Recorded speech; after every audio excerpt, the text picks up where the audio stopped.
Are you wondering how you can earn a full ride scholarship to college?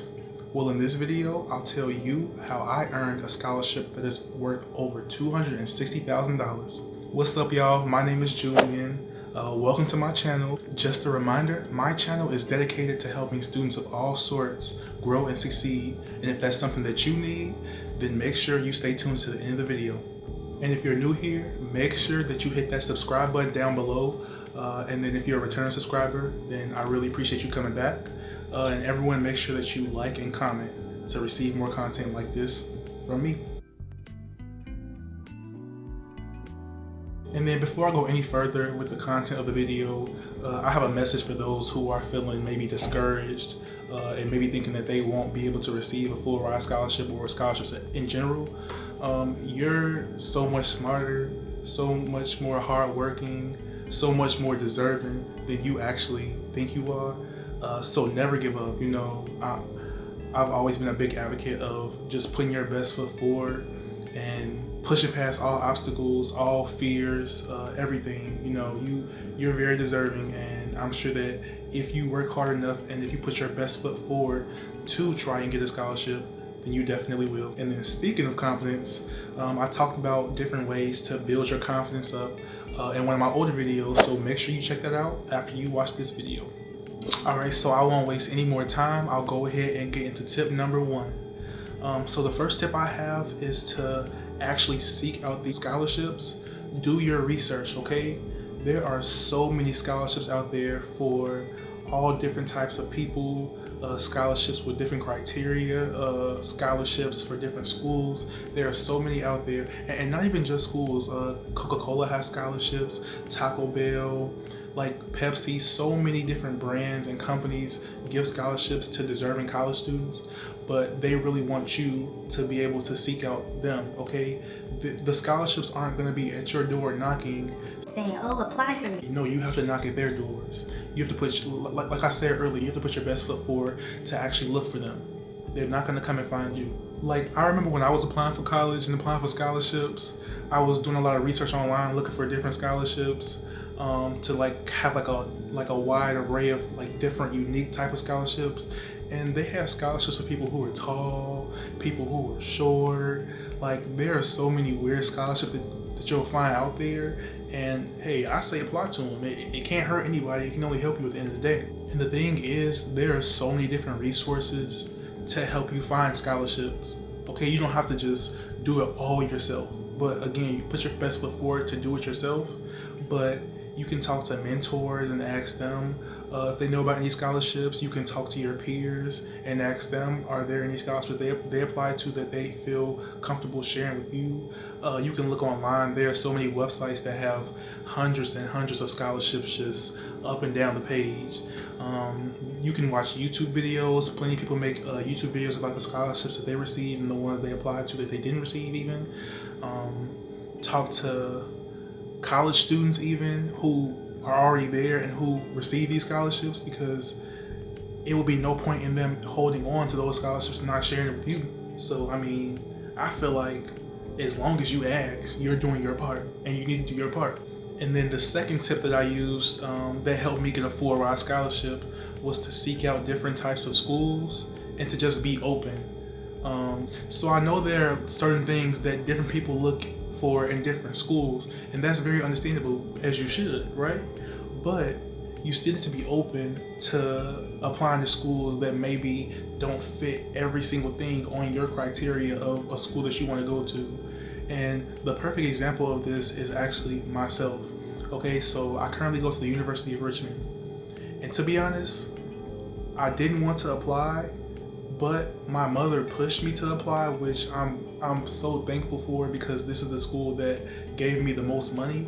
But when I was on the website, it just wasn't appealing to me, so I wasn't going to apply, which means that I wouldn't have gotten this full ride scholarship if I didn't, right? But I was open to applying and just seeing what happened, and look what happened. I have a scholarship that's worth over $260,000, and even with the price of the school increasing every single year, my scholarship still covers every single thing, every single need: tuition, room, and board. And then I say this to say, each school will have their own criteria as to what types of students they're looking for when offering these scholarships. Some schools maybe look more at academics. Some schools might look more at extracurriculars. Some schools might look at leadership positions. You never know, which is why you need to be open and apply to a wide array of different types of schools, because those schools that are similar may have similar criteria, and then you may have fit the criteria of another school better, but then you only apply to this type of school. So just be open and be open-minded, and apply wherever you can, honestly. All right, now for my third tip. All right, so the third tip is to share your story in your personal statement. And then before I go any further, I'll probably make a video about personal statements, like its own video, because I feel like the personal statement is one of the key elements of the college application and was key in me getting into many of the schools that I got into and getting the scholarships. So I'll make a separate video about that very soon. Like, for example, with my personal statement, I really don't talk about it that openly like that, but there were things that I went through growing up that I shared, and then I shared how I overcame them, and I talked about how those obstacles I faced actually built me up and made me the person who I am today. So I feel like that was really key in showing them who I truly am and why I am who I am today. All right, now for my fourth tip. So my fourth tip that helped me get into college and then get all these scholarships and get a full ride that's worth over $260,000 was to prepare for my standardized tests. Okay. Now, I know y'all hate to hear about standardized tests because this is all you really hear about. People exaggerate how much it actually impacts your college decisions, but you still need to put your best foot forward when it comes to taking these tests and being prepared to take them effectively, okay? Whether it be the SAT, the ACT, if possible, you need to sign up for some courses on the weekends, after school courses that'll help you be able to take the test quickly and more effectively. Because one of the things I've learned after taking the ACT about 3 times and the SAT twice or about 3 times was that your score really doesn't reflect how smart or intelligent you are. It's really, honestly, in most cases, a reflection of how hard you work, okay? How diligent you are in your studies, how dedicated you are to getting into college, okay? When tackling these tests and trying to get through the test and actually finish before the time limit is reached, it's more about strategy than anything, in my opinion, or in my experience. It's been more about strategy than what I actually know, because I'm sure I got questions right that I didn't know and questions wrong with things that I probably should have known. So to me, I feel like it's more strategy than anything. And in one of my older videos, I talked about how, the test scores and your grades and, academics overall don't really reflect you as a person and aren't the only thing that's important in your college decision, but they are still very important because they can put you ahead of many other applicants from the jump. Sadly, it's sad that that's how it works, but sometimes at many schools, the elite schools like the Ivies and things like that, and schools like that, that's just how it works sometimes, sadly. So to give yourself the best chance at being at the top of the list, then I feel like you need to prepare yourself for these standardized tests so that you can take them and actually finish and get a score that you're proud of and that the schools will like. I feel like one thing that helped me get these scholarships was to stand out from the other applicants, okay? So there are so many people that are applying to these same scholarships that you're applying to and applying to all the same schools you're applying to, because there's not an infinite number of scholarships in schools. Like, there are a lot, but it's not an infinite number. So of course there are others applying. So what you need to do is stand out from the group, okay? And I'm not saying this at all to discourage you, because like I said earlier, you're more deserving than you think, okay? But you still need to just put your best foot forward in applying to them and standing out from the applicant pool so that you can receive them, and then not have the stress of having to pay for school, because I couldn't imagine personally how people feel having to pay thousands and hundreds of thousands of dollars for an education that should be free.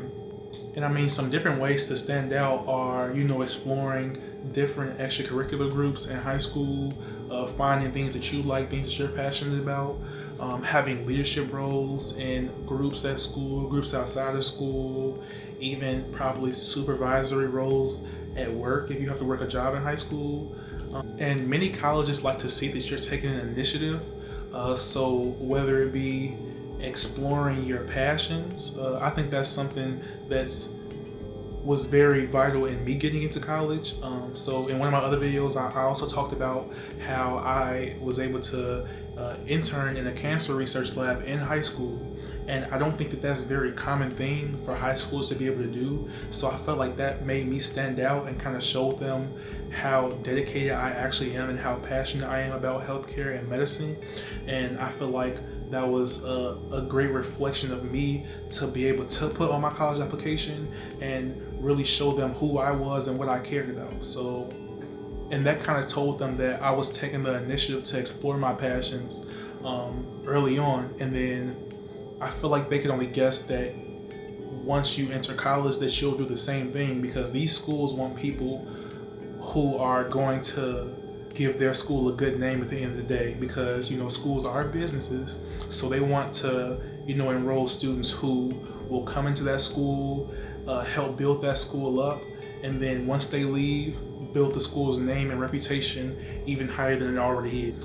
All right, and then now for the sixth tip. I'm not going to use my fingers because I'm holding my phone with my notes on it. But the sixth tip is to find you a mentor who can just give you advice. In the college application process and then the scholarship process, it's very important to have someone else there who you can lean on to help you, kind of get your thoughts together when answering questions, help you find these scholarships and schools to apply to. And also another thing that mentors are good for is writing wonderful recommendations.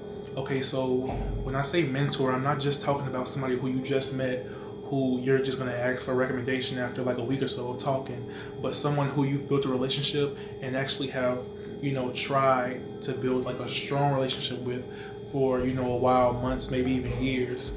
Someone who truly knows you inside and out, someone who knows what you're passionate about, someone who knows how hardworking you are, because at the end of the day, the recommendations are also very important as it relates to college applications and scholarship applications, because it's showing how others view you, okay? Because anybody can talk themselves up, but when other people talk you up and then they kind of justify everything that you said in your college application, then that'll only make your application much better, and it'll allow you to get those scholarships and those full rides and be admitted to elite top tier school. Okay, and now for my seventh tip on how I was able to secure a full ride scholarship worth over $260,000. So the sixth tip would be to not overlook those small scholarships. So this was kind of something that I didn't really do because I had received my scholarship so early, but I still did apply to other scholarships to try to build up my scholarships on top of scholarships so that I could possibly receive a refund check, which didn't end up happening. But yeah, I'm saying this to say, you can be picky with the schools that you apply to an extent, but when it comes to, the college and the scholarship application process overall, you kind of have to try your hardest to give yourself the best chance possible at receiving anything, because at the end of the day, nobody, and I mean nobody, not one single student is guaranteed admission into a school and is guaranteed to get every single scholarship that they apply to, okay? But I don't want y'all to end up regretting not applying to these small scholarships, because even if your school gives you all but maybe $3,000 that you need, you could have gotten that $3,000 if you applied to 3 $1,000 scholarships or 2 $1,000 scholarships and then 2 $500 scholarships, and then you got all of them, So I don't want y'all to be in the place where y'all end up regretting, being lazy basically and not applying to these small scholarships and being picky, because at the end of the day, you'll regret it. You'll regret it. It's the truth. But yes, again, thank y'all for watching my video and supporting me. I've gotten so much support since I started my channel about 2 or 3 weeks ago. And you know, I'm in this for the long run. I promise y'all, if y'all subscribe to me, y'all will receive videos for years and years and years. You know, this is something that I've always wanted to do, and I'm not gonna give up, okay? So again, my page is dedicated to helping students of all sorts grow and succeed. And if that's something that you feel like you need or you'll benefit from, then make sure you hit that subscribe button, like, and comment for more content like this. And lastly, you know, I wish all of y'all the best in the college application process and the scholarship process. You know, I know it's a very long process and it can be very tiring. I get it. But you have to look at the end goal, even if you don't see one, because I did, but there's always a light at the end of the tunnel. And when I say always, always, okay, no matter what situation you're in, no matter what you're doing, there will always be a light at the end of the tunnel. A lot of the time we don't see them. It might be a turn or two, it might be a dip, it might be a hill, but there is a light, okay? And if you keep going, you will reach it.